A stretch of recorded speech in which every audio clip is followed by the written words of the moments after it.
तो आज हम लोग स्टार्ट करते हैं क्लास 11 के फर्स्ट सेमेस्टर का। जो भी ज्योग्राफी के छात्र हैं, जो वेस्ट बंगाल बोर्ड से हैं, वो लोग जो अभी 10th क्लास पास करके 11 क्लास में गए हुए हैं, जिनका ज्योग्राफी है, ज्योग्राफी में आपको कहीं से प्रॉब्लम नहीं होगा, इसका हम वादा करते हैं। और कहीं इधर-उधर ट्यूशन जाने की ज़रूरत नहीं है। अगर आप मुझको 1 घंटा दे देते हैं अभी ऑनलाइन में ही, तो आपका पूरा प्रॉब्लम सॉल्व हो जाएगा इसी से, ठीक है? और जो भी ये एप्लीकेशन पे आपको मिल जाएगा इसका पीडीएफ। टेलीग्राम भी अभी जॉइन करने वाले हैं, टेलीग्राम के लिए एक एडिटर रखने वाले हैं। तो वो लोग भी क्या कर देगा, वो टेलीग्राम पे छोड़ेगा, यूट्यूब पे छोड़ेगा, इंस्टाग्राम पे छोड़ेगा, सब का सब एकदम छोड़ता रहेगा, मेरा एकदम काम डाइवर्ट हो जाएगा, ठीक है? मेरा काम रहेगा केवल पढ़ाने का। तो आज हम लोग देखते हैं केवल ज्योग्राफी के बारे में, चैप्टर 1 देखेंगे।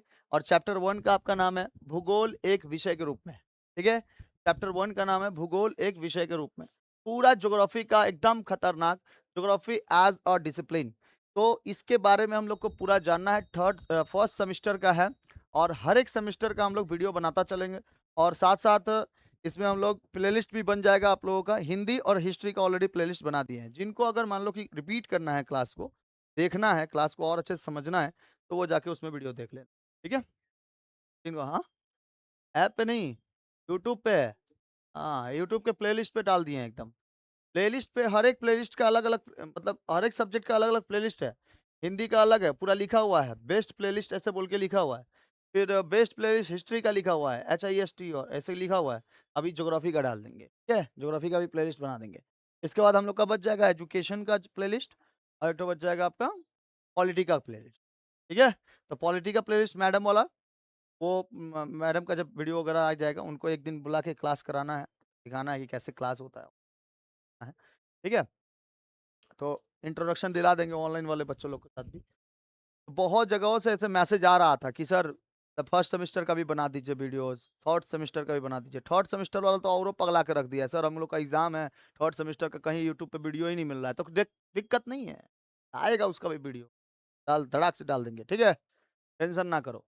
तो आज हम लोग क्लास 11 का देखते हैं, फर्स्ट सेमेस्टर का भूगोल, ठीक है? भूगोल। देखिए, भूगोल के जनक किसको कहते हैं? इरेटोस्थनीज को कहते हैं। भूगोल के जनक किसको कहते हैं? इरेटोस्थनीज। इरेटोस्थनीज ने भूगोल को भू और गोल, भू का मतलब भूमि और गोल का मतलब उसके बारे में पढ़ाई। तो भूमि के बारे में पढ़ाई, गोल-गोल पढ़ाई, क्या कहलाएगा? भूगोल कहलाएगा। इसी तरह अगर हम लोग ज्योग्राफी को देखें, तो जियो और ग्राफो से मिलके बना हुआ है ज्योग्राफी। जियो और ग्राफो। इस जियो का मतलब होता है आपका भूमि और ग्राफो का मतलब होता है उसके बारे में वर्णन करना। यानी जियो का मतलब हो गया भूमि, यानी उसको हम लोग पृथ्वी भी बोल सकते हैं। तो पृथ्वी का वर्णन करना क्या कहलाता है? ज्योग्राफी कहलाता है। बात खत्म। समझ में आ गया? किससे 2 शब्दों से मिलके बना है? 2 शब्दों से मिलके बना है। देखो अभी तक जो भी चैप्टर पढ़ा रहे हैं, जो भी चैप्टर स्टार्ट कर रहे हैं, ज्योग्राफी स्टार्ट किए, पॉलिटिकल स्टार्ट किए, तो मैडम बताई होंगी कि 2 शब्दों से मिलके बना होगा। पॉलिस ऐसे करके बताई है ना? उसके बाद हिस्ट्री बताए तो आपको बोला है इतिहास के बारे में पूरा वर्णन करना। इति प्लस हास, ऐसे इति ह प्लस आस ऐसे मिलके बना हुआ है। तो आज ज्योग्राफी के बारे में भी आप लोग को 2 चीज़ों के बारे में पता चला। एक जियो का मतलब होता है पृथ्वी और ग्राफो का मतलब होता है वर्णन करना। तो पृथ्वी का वर्णन करना ही क्या कहलाता है? ज्योग्राफी कहलाता है। इसके जनक कौन कहलाते हैं? इरेटोस्थनीज। हिस्ट्री के जनक कौन कहलाते हैं? हेरोडोटस। और भूगोल के जनक कौन कहलाते हैं? इरेटोस्थनीज। 274 से लेकर 194 ईसा पूर्व इन्होंने ज्योग्राफी शब्द का पहली बार प्रयोग किया था। ज्योग्राफी शब्द का पहली बार प्रयोग 274 से लेकर 194 ईसा पूर्व पहले, ईसा पूर्व पहले, ठीक है? मतलब ईसा मसीह के जन्म के पहले ही इन्होंने ज्योग्राफी शब्द का उपयोग कर दिया था, ठीक है?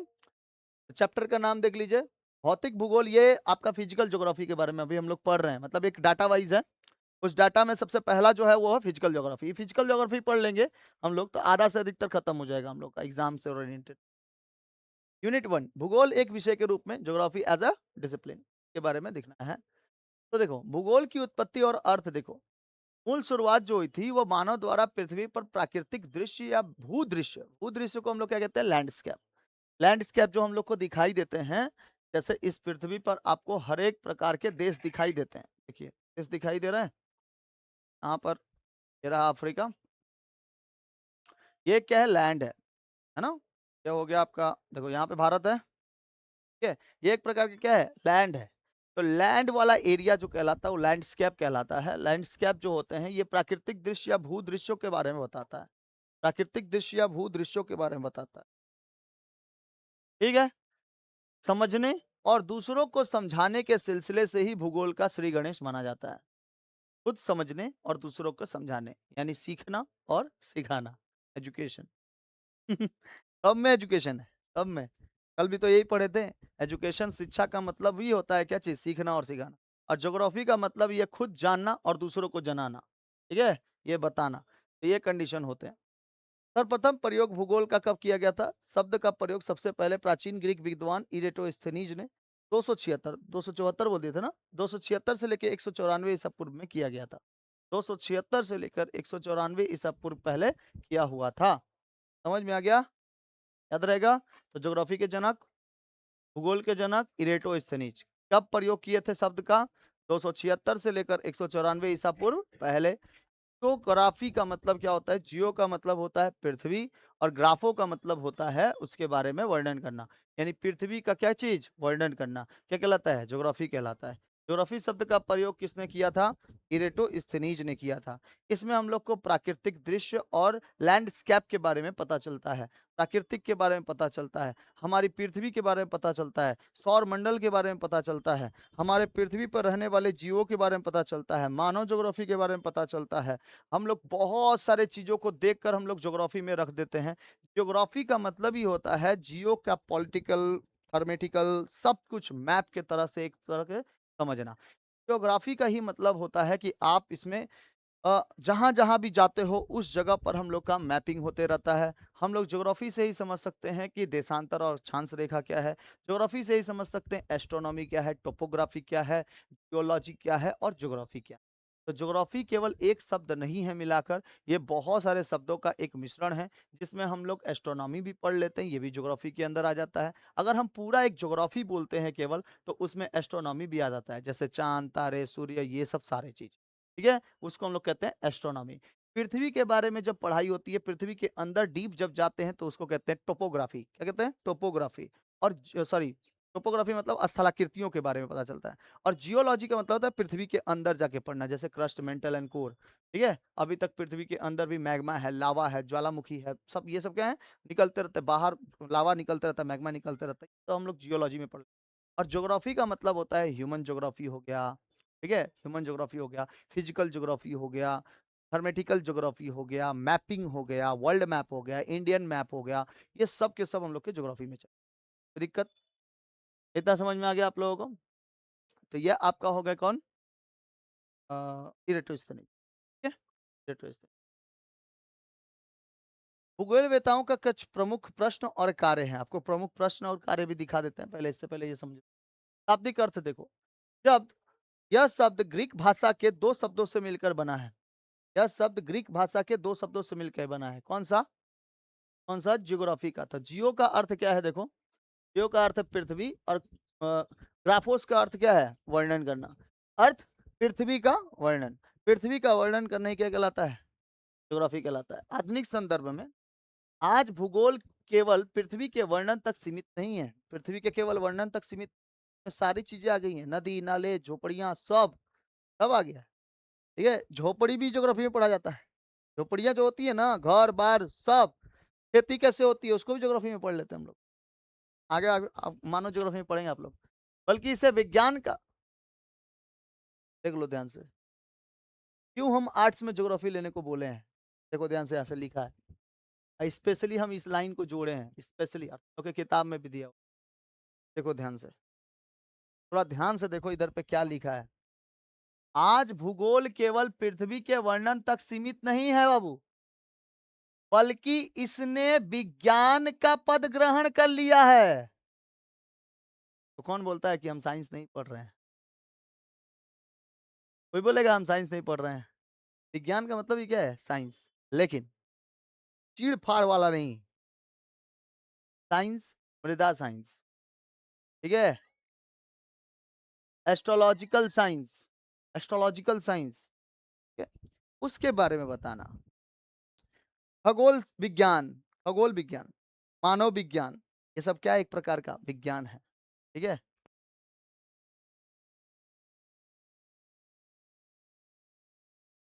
बोलो बाबू, कोई दिक्कत है? साइंस पढ़ रहे हो ना? ज्योग्राफी में पद ग्रहण करना जो भूपृष्ठ पर विभिन्न प्राकृतिक एवं सांस्कृतिक लक्षणों की व्याख्या करता है। देखो, हम आपको नहीं बोलेंगे कि सर, आप बोलोगे कि सर साइंस तो तब तो आपको मतलब कि हम लोग किस के बारे में पढ़ते हैं? किसके बारे में?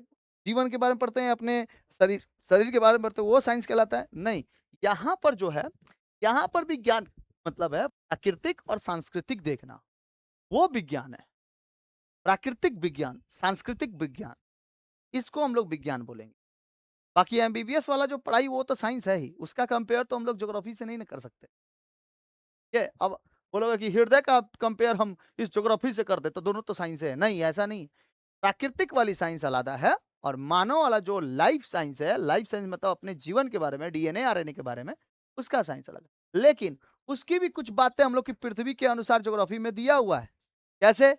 तो मानव जन्म की उत्पत्ति 10th क्लास में पढ़े थे। मानव जन्म की उत्पत्ति हुई है इतने साल पहले, 4.2 ईयर अरब साल पहले, वो सब हुआ है। 3.2 अरब साल पहले हुआ था, जन्म की उत्पत्ति हुई थी। पृथ्वी को लेकर भी देखना, उसमें थोड़ा-सा साइंस में दिया हुआ है, लाइफ साइंस के। ठीक है? तो हम लोग साइंस पढ़ रहे हैं, लेकिन किसके बारे में पढ़ेंगे साइंस? मृदा साइंस, प्राकृतिक साइंस, सांस्कृतिक साइंस, ये सब साइंस है। ठीक है? भूगोलवेत्ता के मुख्य प्रश्न क्या-क्या हैं देखो। भूगोलवेत्ता के मुख्य प्रश्न, गजब डाला डोला है। आहाहा! भूगोलवेत्ता के मुख्य प्रश्न क्या है देखो।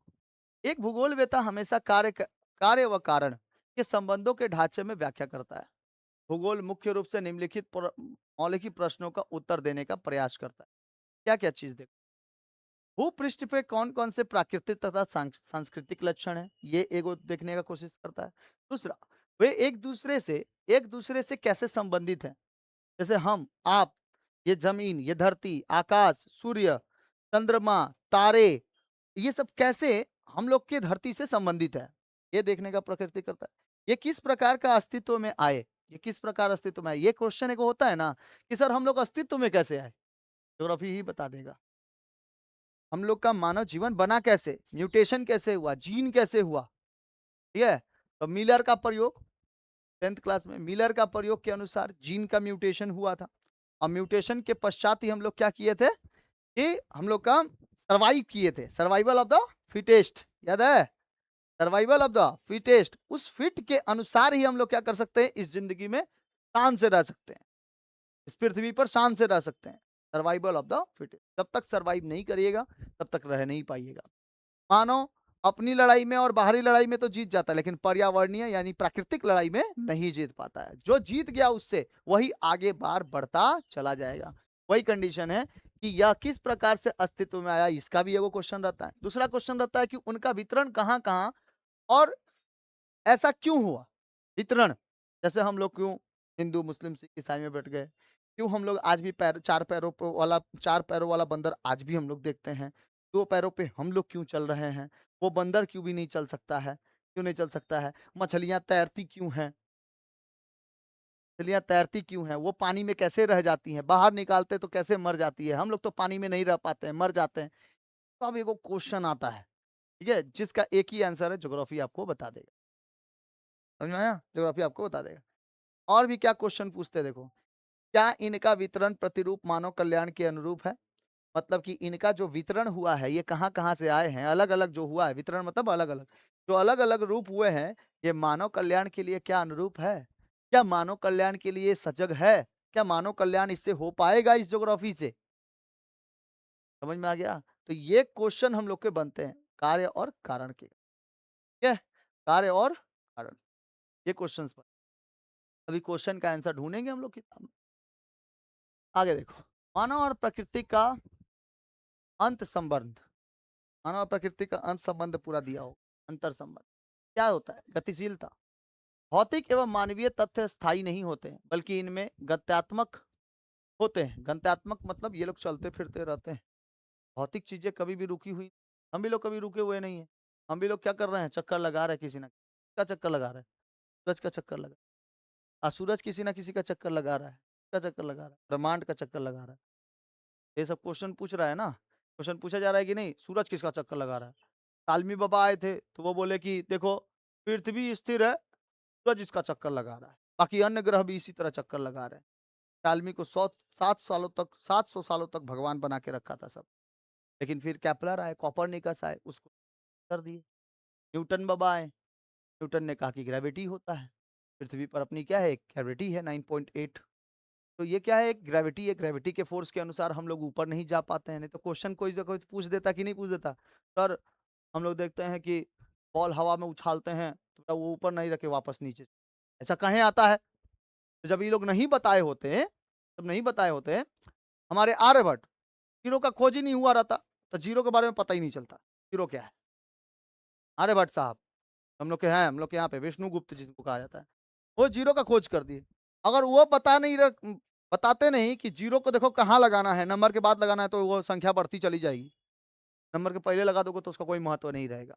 एक के पहले लगाते तो एक ही कहलाएगा, लेकिन एक के बाद लगा दे तो एगो जीरो 10 कहलाएगा। एक के बाद और एगो जीरो लगा दे तो 100, 1000, 1500 ऐसे आगे बढ़ते चला जाएगा। ठीक है, फिर बाद में कहाँ पे खड़ा हो जाएगा, 3000। 3000 रुपये मिलने वाला है ना सब। परिवर्तनशील संबंध, सतत परिवर्तनशील पृथ्वी तथा निरंतर सक्रिय मानव के बीच में प्रतिक्रियाओं के फलस्वरूप पृथ्वी पर अनेक महत्वपूर्ण परिवर्तन होते रहते हैं। लोग को नहीं मिलेगा। हाँ, नहीं मिला। अरे दीदी लोग से बोल देना कि भर देने को। ये 3000 रुपया नहीं, वो 21 साल के बाद से मिलेगा, साल थोड़ी। अगर मम्मी पापा 21 साल से लेकर 42 साल के बीच में है ना, के भाई भाई भौजाई सब लोगों को बोलना कि डीबीटी लिंक करा लेने को। डीबीटी लिंक करा लेने से लोग को पैसा मिलेगा 3000 रुपया पर मंथ। जेपी सर से 1500 मिलता था ना। मानो भूगोल स्ट्रैटेजीज, अभी से पैसा देना खिलाना चालू करेंगे तो अगले बार भी वोट हम ही को मिले। स्ट्रैटेजीज है ये सब। ठीक है? परिवर्तनशील संबंध, आदिमानव का संबंध, आदिमानव समाज अपने निकटतम परिवार, पर्यावरण और पूर्ण रूप पर निर्भर करता है। मानव प्रकृति का एक महत्वपूर्ण भाग है। वह अपने कार्यों द्वारा प्रकृति पर अपनी छाप छोड़ता है तथा प्रकृति के जीवन को विभिन्न पहलुओं, वस्त्र, आवास, वेशभूषा, रहन सहन एवं व्यवसाय को प्रभावित करता है। आदिमानव के साथ, आदिमानव से भी हम लोग अपने ज्योग्राफी के बारे में जान सकते हैं कि कितना पुराना था आदिमानव। पूरा पाषाण काल, मध्य पाषाण काल, नव पाषाण काल, पाषाण काल के बाद आया तुम्हारा सिंधु सभ्यता।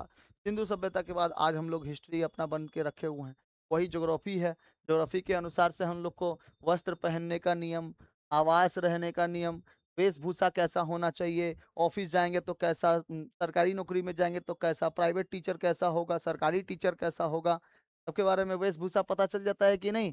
वेशभूषा का भी हम लोग का इतिहास है, खेल का भी इतिहास है, ओलंपिक गेम्स है। गेम्स नहीं है, 10th क्लास में पढ़े थे, फर्स्ट सेमेस्टर में, फर्स्ट चैप्टर में ही पढ़े थे। हाँ, फर्स्ट चैप्टर में कौन सा हिस्ट्री में था। हाँ, तो मानव भूगोल के बारे में उसमें हम लोग पढ़े थे, वस्त्र का इतिहास पढ़े थे, फिर खेल का इतिहास पढ़े थे, रहन सहन का इतिहास पढ़े थे, सहस्त्र का मतलब लड़ाई उड़ाई कैसे हुआ था उसके बारे में इतिहास पढ़े थे। उस तरीके से रहन सहन का भी, व्यवसाय का भी, ये सब का। वर्तमान समाज अभी कैसा हुआ है, वर्तमान समाज आदिम समाज की अवस्था पार कर चुका है। अब आदिम समाज, अब आदिमानव का समाज थोड़ी है अब। ज्ञान व तर्क के बल पर मानव में प्राकृतिक वातावरण को परिवर्तित कर प्राकृतिक संसाधनों का समुचित प्रयोग कर पृथ्वी पर अनेक परिवर्तनों को प्रस्तुत किया है। और इतना ज्यादा ज्ञान और तर्क ले लिया है, इतना ज्यादा ज्ञान और तर्क ले लिया है कि आज प्रदूषण करके रख दे रहा है, पृथ्वी को परिवर्तन कर दे रहा है ना। प्रदूषित कर करके एकदम चेंजेबल कर दे रहा है, अनेक परिवर्तन लेके आया है। अनेक परिवर्तन हुए हैं, हम मानते हैं अनेक परिवर्तन टोटली हुए हैं, लेकिन कंडीशन क्या है कि पृथ्वी पर इसको गंदा करने वाले भी हम ही लोग हैं। पृथ्वी को गंदा करने वाले भी हम ही लोग हैं। ओजोन परत घिसते चली चली जा रही है, प्रदूषण बढ़ता चला जा रहा है, सीएफसी बढ़ता चला जा रहा है। इसका कोई खबर नहीं है कि सीएफसी कितना ज्यादा हुआ है, इसीलिए गर्मी बढ़ता चला जा रहा है। हीट टेम्परेचर बहुत ज्यादा बढ़ता चला जा रहा है। 2030 तक लोग का पृथ्वी का औसत तापमान अभी 17 डिग्री सेल्सियस है। 2030 तक मतलब लगभग 19 या 20 डिग्री सेल्सियस बढ़ने का संभावना है, केवल 2030 तक, केवल 4 साल के अंदर 20 डिग्री सेल्सियस हो जाएगा। अभी कितना डिग्री सेल्सियस है, 17 डिग्री सेल्सियस है औसत तापमान पृथ्वी का। मतलब जब गर्म इतना ही टेम्परेचर रहता है जैसे बॉडी का टेम्परेचर रहता है ना, ठीक है, तो उसी तरीके से पृथ्वी का तापमान 2030 तक 20 डिग्री सेल्सियस होगा ही होगा। की जनसंख्या बढ़ती चली जा रही है, टेक्नोलॉजीज़ बढ़ते चले जा रहे हैं, युद्ध हो रहा है, सीएफसी कार्बन निकल रहे हैं, मीथेन निकल रहे हैं, सूरज की गर्मी बढ़ती चली जा रही है, सूरज बड़ा होता चला जा रहा है, लाल दानव बनेगा, लाल दानव बनने के बाद विस्फोट कर जाएगा 5 अरब साल बाद। फिर हम लोग नहीं समझ में आया? रहेंगे हम लोग? नहीं रहेंगे, पूरा जीवन खत्म हो जाएगा, फिर से एक नए सिरे से स्टार्ट किया जाएगा। हाँ? हाँ, फिर से नए से स्टार्ट किया जाएगा पूरा, नए से स्टार्ट किया जाएगा, हर एक चीज़ नए से स्टार्ट होगा। हम तो बोलेंगे कि नए से जब स्टार्ट हो, तो पृथ्वी पर केवल एक ही जाति रहे, जाति-पाति पे ना बँटे, ठीक है? जाति एगो रहे बस हम लोग आराम से रह सकेंगे।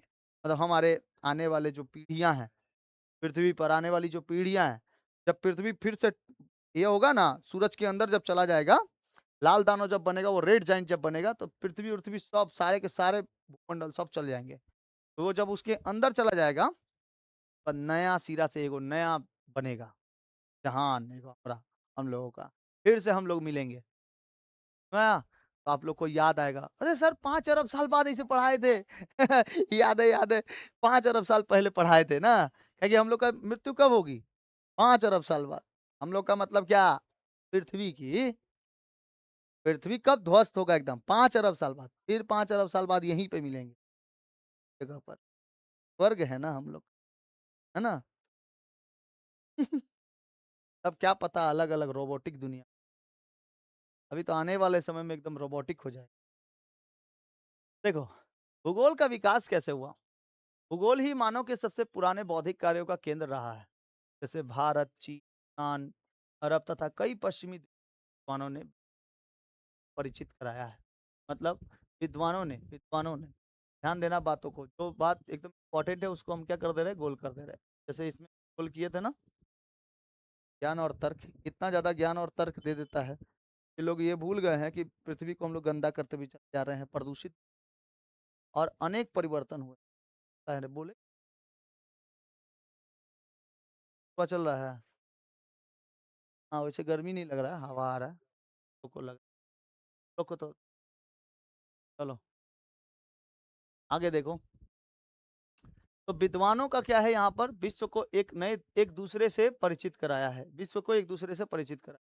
दूसरा क्या चीज़, कि भारत का योगदान बहुत ज़्यादा रहा है। पहले देखते हैं भारत का योगदान। भारत का योगदान देखो, वेदों से, पुराणों से, अर्क से, उपनिषद से, इन सब चीज़ों से हम लोग को पता चला है।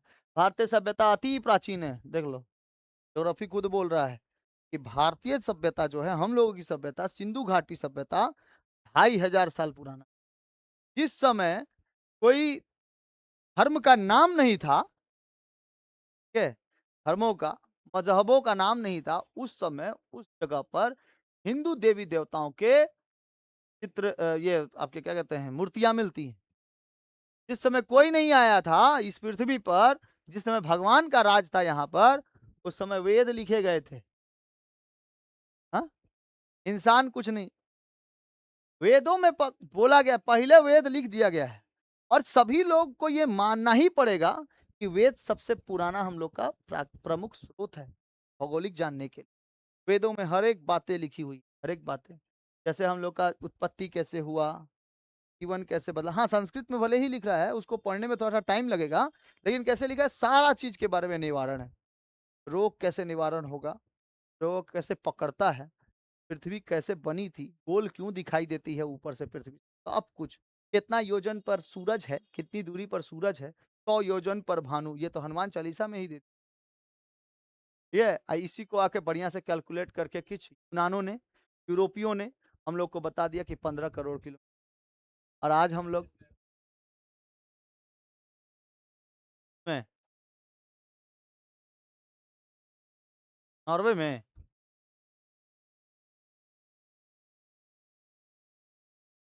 कपड़ा कि तांबे का ये पात्र, क्या पता, अभी हम उससे अवगत नहीं है।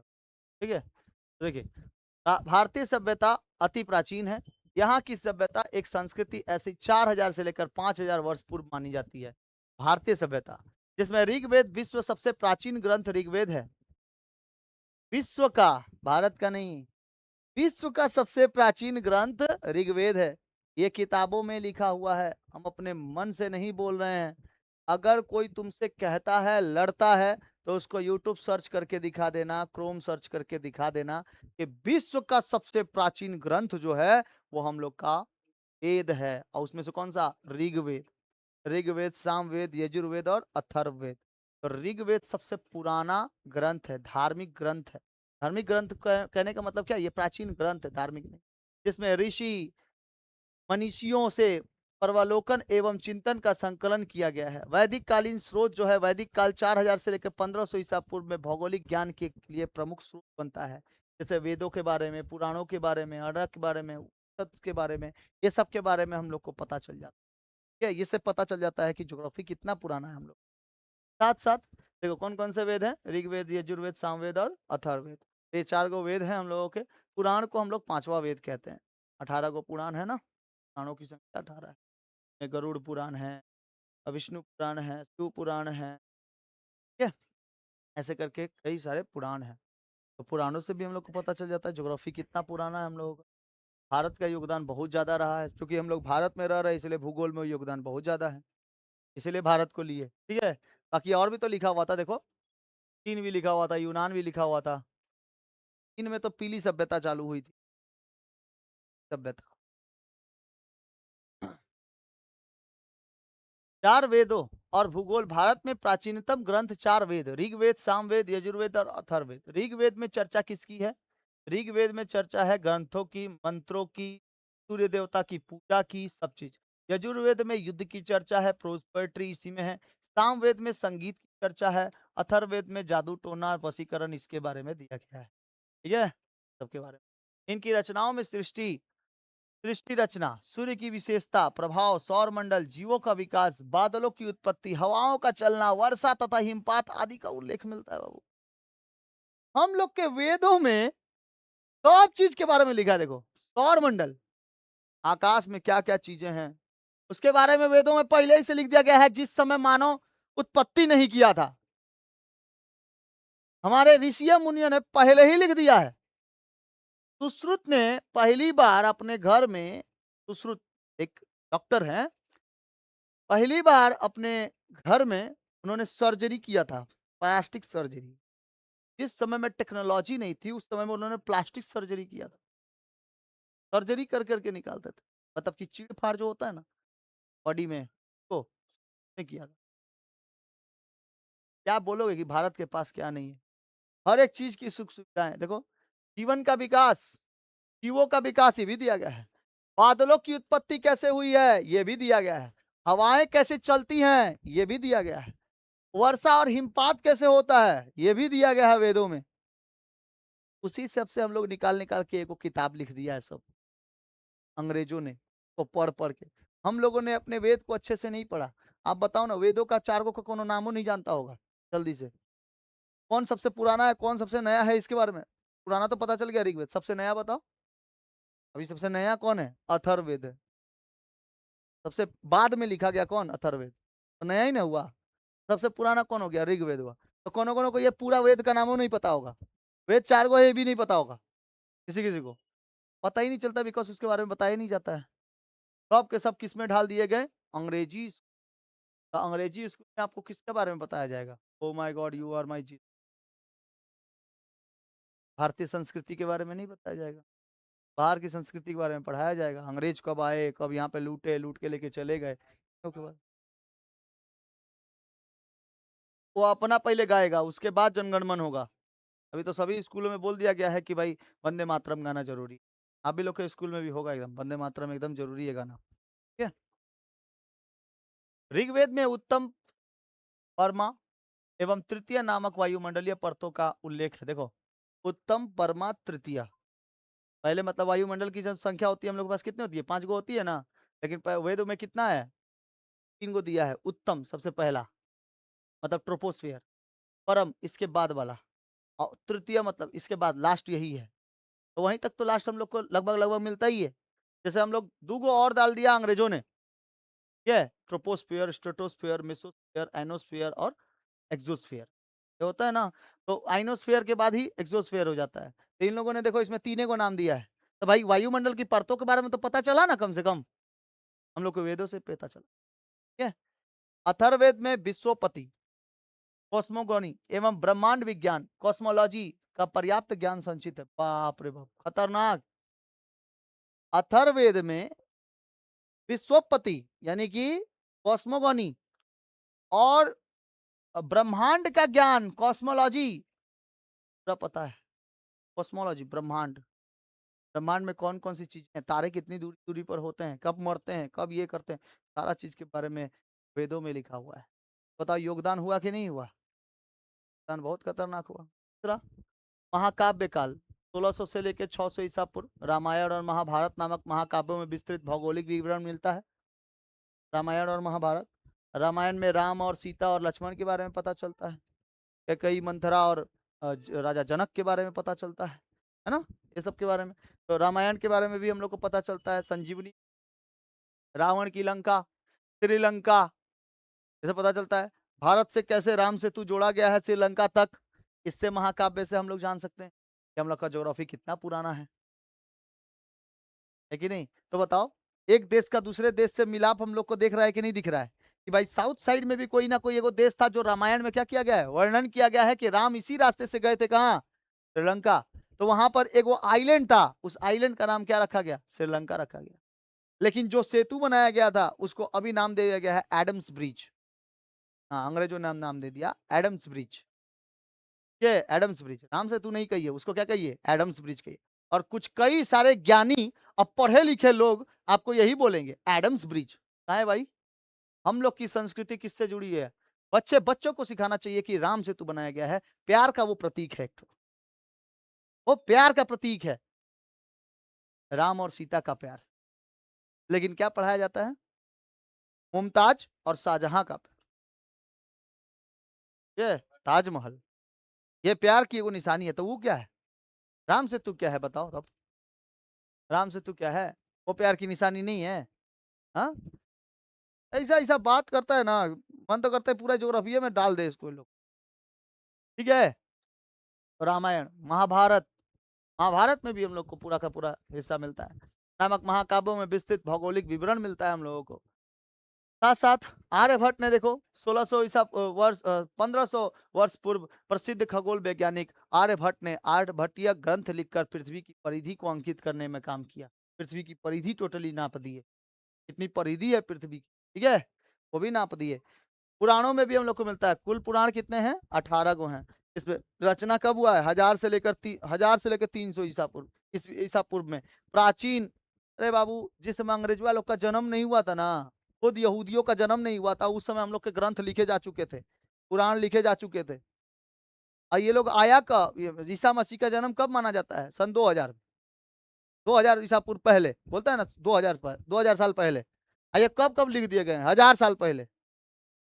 ऋग्वेद सामवेद महाभारत ये सब सब पहले पहले लिख दिए गए हैं। पहले देखो ना, ईसा पूर्व, ईसा पूर्व का मतलब क्या होता है, ईसा मसीह के जन्म के पहले ये सब घटनाएं हो चुकी हैं। रामायण महाभारत ईसा मसीह के जन्म के पहले तक हो चुका है, उनके पहले का है। कौन बोलता है हम लोग पुराने नहीं है, हैं भाई पुराने। सबसे पुराना धर्म या फिर सबसे पुराना जो भी चीजें मान लो, यहाँ पृथ्वी पर सबसे पुराना अगर कोई धर्म माना जाता है तो सनातन माना जाता है। और सब कहते हैं कि वही पूर्वज है हम लोगों के, ये वही पूर्वज है, राम जी पूर्वज है हम लोग। इसीलिए ना हर जगह पे नारा लगता है जैसे सबका। ये तो अंग्रेज और मुस्लिम आके इसको तोड़ ताड़ के रख दिए, नहीं तो किसी का हिम्मत था अशोक के समय थोड़ा आके देख लेते तोड़ के, समुद्रगुप्त के समय आके थोड़ा देख लेते ये लोग तोड़ के, यहूदी लोग कोनो विदेश से आके, ठीक है, मुस्लिम आके कोनो तोड़ के दे, नाम से थर थर कांपता। चंद्रगुप्त मौर्य के समय नाम से थर थर कांपते थे ये लोग, खाली नाम सुन लेते थे ना, ओ साम्राज्य किसका है, चंद्रगुप्त मौर्य का, जरूर आर्यभट्ट होंगे, भाई उनसे पंगा नहीं लेना है। ठीक है, तो आर्यभट्ट ऐसे व्यक्ति थे जिन्होंने पूरा पृथ्वी का परिधि नाप दिया, परिधि कितनी है बता दी। ठीक है, उसके साथ साथ इनके माध्यम से ब्रह्मांड की उत्पत्ति, पृथ्वी की स्थिति, महाद्वीप, महासागर, खगोलीय सिद्धांत और मानव रहन सहन का विवरण मिलता है। हम बस आपको ये कहना चाहते हैं कि आप, हम लोग अंग्रेजों के ऊपर बहुत जल्दी विश्वास कर लेते हैं कि अंग्रेजों ने ऐसे ऐसे सटीक बताया, सटीक बताया नहीं। उन्होंने भारत में आकर भारतीय ग्रंथों का गहन अध्ययन किया, पुराणों को पढ़ा, वेदों को पढ़ा, तब जाके उन लोग को एक पूरा का पूरा कच्चा चिट्ठा एकदम किताब लिख दिया वो लोग कि ये मेरी किताब पढ़िए तो आपको बहुत अच्छे तरीके से ज्ञान होगा, संस्कृत कोई जल्दी नहीं पढ़ पाएगा। हम लोगों ने इसका ट्रांसलेट करके इंग्लिश में एकदम सरल सरल शब्दों में लिख दिया है। ठीक है, अब जैसे तुमको करेंगे पृथ्वी, तो पृथ्वी तो समझ जाओगे, लेकिन कोनो कोनो बोलता है भूमि पे, भूमि पे बैठे हो, भूमि पे बैठे, धरा पे बैठे हो, भू धरा धरती, तो धरती बोलेंगे तबे समझ, धरा पानी की धारा, इसे बोलेगा। अंग्रेजों ने यही पकड़ा, इन लोग को संस्कृत ठीक से नहीं आता है, तो एक काम करो, चेंज कर दो, थोड़ा सा चेंज करोगे ना, तो इससे क्या होगा, इन लोग को मतलब हम लोग के ऊपर विश्वास बहुत जल्दी बढ़ जाएगा। अंग्रेजों ने ये सोचा कि हम लोग के ऊपर विश्वास बढ़ जाएगा और हम लोग इसका फायदा उठा लेंगे, सारे ग्रंथों को यहाँ से उठा के लेके मुगल साम्राज्य का ग्रंथ जो था 30 kg का लगभग, यहाँ से उठा के नीदरलैंड लेके चला गया था। नीदरलैंड के महाराजा और रानी लोग, अब देखना यूट्यूब पे तो छोड़े हैं, नीदरलैंड उठा के लेके चला गया था। तो भाई क्यों लेके गया, तो यहाँ पर कुछ ना कुछ ऐसा मिला होगा तो उसकी जानकारी पूरी हो सकती थी, ठीक है, इसलिए लेके गया। और हम लोग के राजाओं ने आराम से थाला में परोस के दे दिया, लीजिए ले जाइए, आराम से ले जाइए, मारिए मत लेंगे, हमारे ग्रंथों को उठा उठा के लेके चले गए लोग। देखो इस पुराण में सब चीज के बारे में, पृथ्वी की स्थिति, महाद्वीप। अच्छा, कोई ना कोई तो, अब इरेटोस्थनीज क्यों कहे जाते हैं, बोल के जनक इरेटोस्थनीज क्यों कहे जाते हैं, इतना तो है, आर्यभट्ट को भी कहा जा सकता था, इन्होंने पृथ्वी के बारे में पहले ही परिधि माप ली थी, पृथ्वी के बारे में पहले ही। क्यों हम लोग के ऋषि मुनियों को क्यों नहीं नाम आता है, क्यों जानते हो, वो लोग बस उतने तक ही दूर तक रह गए, आगे नहीं बढ़े, संस्कृत को बस संस्कृत तक ही रहने दिए।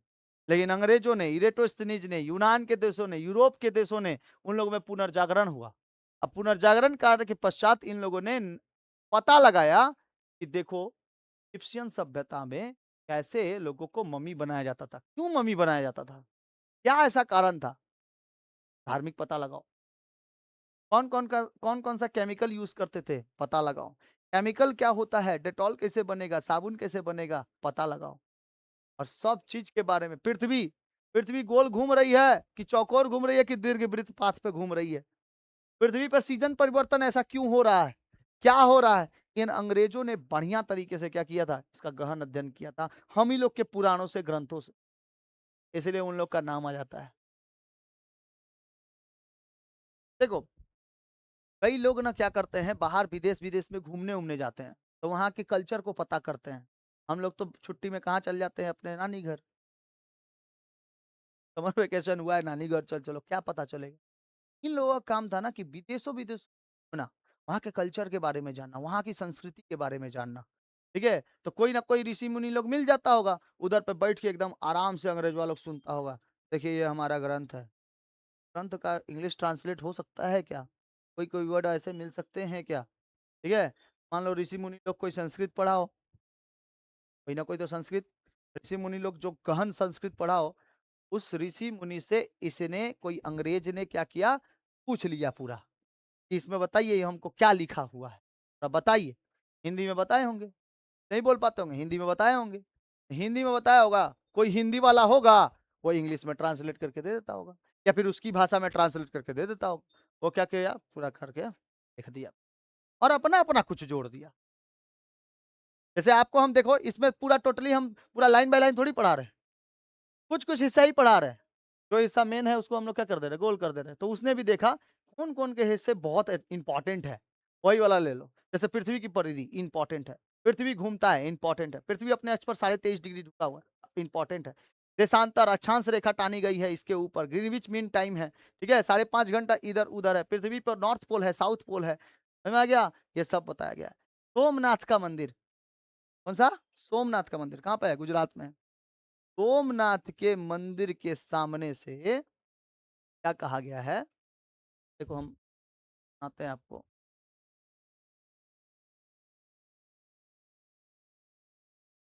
यहाँ पे गुजरात के पास एकदम लास्ट साइड में क्या है, सोमनाथ का मंदिर, ध्यान से देखना बाबू, यहाँ पर ना सोमनाथ के मंदिर के पास आसपास के जो खंभे लगे हुए थे, उस खंभों में लिखा हुआ था, उसमें टीका किया हुआ था, लिखा हुआ था कि अगर आप यहाँ से 100 योजन बोल तब कुछ दूरी पर जाते हैं, तो आपको यहाँ से लेकर पूरी पृथ्वी के अंतिम छोर तक आपको कोई भी आइलैंड दिखाई नहीं देगा, ना आएगा आपके रास्ते। और आप सीधे कहाँ पहुँच जाओगे? आप सीधे पहुँच जाओगे साउथ पोल पर, अगर आप यहाँ से सीधे चलते हो तो। और वहाँ पे एगो तीर लगा हुआ है, तीर। मतलब वो तीर दर्शाता है सोमनाथ मंदिर कई हजार साल पहले बन चुका था। कई हजार साल पहले बन चुका था। और वहाँ पे तीर लगा हुआ है, वो तीर दर्शाता है कि आप यहाँ से सीधे जाओगे ना बाबू, रास्ता से ही तो सीधे, अगर समुद्र का रास्ता देखो, यहाँ पे तो अरब सागर है ना, यहाँ पे अरब सागर है, यहाँ बंगाल की खाड़ी है, तो इस साइड से सीधे जाओगे तो आपको यहाँ पर इसके बीच में, यहाँ से दूरी और इसकी दूरी के बीच में आपको कोई भी आइलैंड नहीं मिलेगा, कोई भी द्वीप नहीं मिलेगा। यहाँ पर सीधे आप कहाँ पहुंचोगे? साउथ पोल पर पहुंचेगे। ये पहले ही लिख दिया गया था। कितनी खतरनाक टेक्नोलॉजी थी। क्या ऐसा टेक्नोलॉजी था भाई? क्या ऐसा उन लोगों ने पढ़ा था कि उन लोगों ने सीधे बता दिया? उस समय मैप भी नहीं होता था। और सच में जब देखा गया इन लोगों ने, अंग्रेजों ने देखा कि भाई ऐसा लिखा हुआ है इसमें, अंग्रेजों ने देखा तो बोला सच में भाई, यहाँ से सीधे अगर हम लोग नापे तो हम लोग सीधे पहुंचेंगे साउथ पोल, यानी ध्रुवों पर पहुंचेंगे, दक्षिणी ध्रुव पर पहुंच जाएंगे। और ये बात मेंशन है सोमनाथ के मंदिर में, मेंशन है, आज भी है। किस पे लिखा हुआ है? पिलर पे लिखा हुआ है, ठीक है। उसको भित्ति अभिलेख कहते हैं। दीवारों पर लिखा गया है, पिलर पे लिखा हुआ है। टेक्नोलॉजी नहीं थी, पता भी नहीं था कि यहाँ से मिलेंगे कि नहीं मिलेंगे कोई, मतलब। और ये भी कहा गया है कि पृथ्वी यहाँ से ऐसे घूम गई है, यानी गोल है पृथ्वी। ये देखो, देखो, ये रहा भारत, यहाँ पे गुजरात एकदम लास्ट साइड में। यहाँ से अगर सीधे चलोगे तो कहाँ मिलोगे? सीधे यहाँ पर साउथ पोल। इसके बीच में आप यहाँ पर भी देख लो, इसके बीच में कोई भी आइलैंड नहीं है, कोई भी आइलैंड नहीं। सीधे यहाँ पे आइलैंड मिलेगा आपको, ठीक है। यहाँ पर वो भी किसका इसमें मेंशन है, वो भी किसका? तो यहाँ पे बर्फ से ढका महादेश है, ये बर्फ से ढका महादेश है, बर्फ यहाँ पे पड़ते हैं, यहाँ पे बर्फ की मोटी मोटी परतें हैं। ये सब चीज मेंशन है इसमें, पुराणों में मेंशन है। तो सोचो कितना पुराना है हम लोग का पुराण, कि जिन्होंने ज्योग्राफी के जी नहीं जानता था जो, वो बता दिया कि इतने दूर पर जाओगे तो आपको कोई एक स्थल मिलेगा जहां पे केवल बर्फ है, वहां पे इंसान नहीं रहता। इसीलिए गर्व करना चाहिए कि हम लोग भारतीय हैं, इसलिए गर्व करना चाहिए कि हम लोग भारत में पैदा हुए हैं। इतने मोटे मोटे बड़े बड़े इतिहास हम लोग को, हम लोग के आगे पीछे घूमते रहता है, ठीक है। भास्कराचार्य, न्यूटन देखो, अब आपको बताते हैं न्यूटन के नियम। न्यूटन के नियम पढ़े हो ना? कोई भी चीज अपने आसपास के पृथ्वी क्या करती है, उसके नीचे खींचती है। उससे पहले भास्कर भट्टाचार्य बता दिए थे। भास्कर भट्टाचार्य नहीं भास्कराचार्य। भास्कराचार्य ने न्यूटन से 1,500 वर्ष पूर्व ही, देखो ध्यान से, न्यूटन से 1,500 वर्ष पूर्व ही भास्कराचार्य ने सिद्धांत शिरोमणि नामक ग्रंथ लिखकर गुरुत्वाकर्षण ग्रेविटी की व्याख्या दी थी। समझ में आया? न्यूटन से पहले, कितने साल पहले? 1,000 साल पहले, यानी 1500 ईसा पूर्व पहले, 1500 ईसा पूर्व पहले। न्यूटन का जन्म भी नहीं हुआ था उस समय बता देते कि ग्रेविटी क्या है। और उनकी पुस्तक है, नाम क्या है? सिद्धांत शिरोमणि। सिद्धांत शिरोमणि क्वेश्चन पूछा था इस बार एग्जाम में कि सिद्धांत शिरोमणि किसका लिखा हुआ है? भास्कराचार्य का। तो कौन कहता है कि हम लोग अंग्रेजों के ऊपर बहुत जल्दी विश्वास कर लेते हैं? नहीं, थोड़ा सा पुराना। इसका नाम कभी पता चला था? खाली अभी तक ग्रेविटी के बारे में कुछ भी आता था, कुछ भी ग्रेविटी भाई न्यूटन ने दिया है, ग्रेविटी का बात न्यूटन ने दिया है भाई। जाना कहां से? भास्कराचार्य।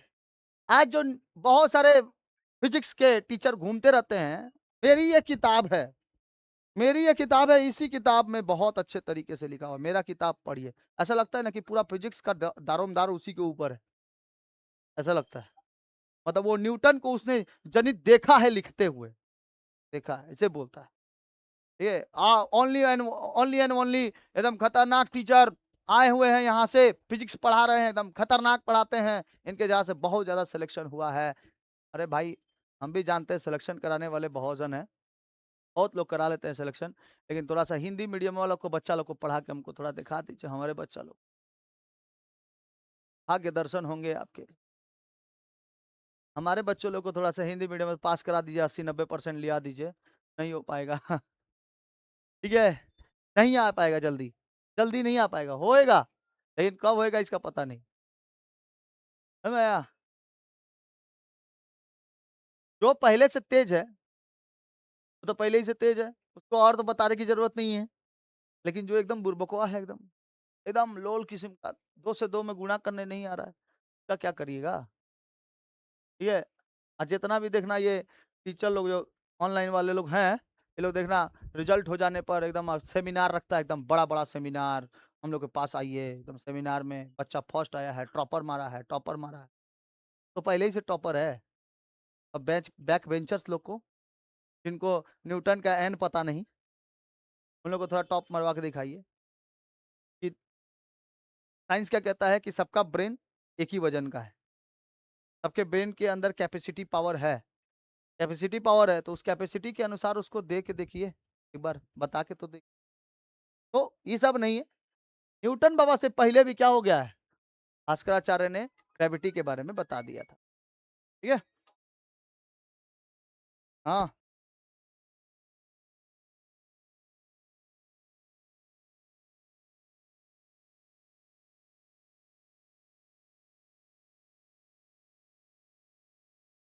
भारतीयों को तो ये कहना था, यूनानों का क्या कहना था, यूनान ग्रीस का योगदान क्या रहा है? तो इसका हम बहुत ज्यादा नहीं दिए, उसमें मेन कौन है, होमर। होमर जो ये प्रसिद्ध यूनानी महाकवि होमर ने रचना इलियड व ओडिसी में भौगोलिक विवरण का मिलता है होमर के द्वारा, और साथ साथ किसके द्वारा मिलता है, थेल्स के द्वारा भी मिलता है। तो इन्होंने भारतीय गणितीय भूगोल यानी मैथमेटिकल ज्योग्राफी के क्षेत्र में महत्वपूर्ण योगदान दिया है। विश्व की उत्पत्ति तथा नक्षत्रों के विषय में पुस्तक लिखी है।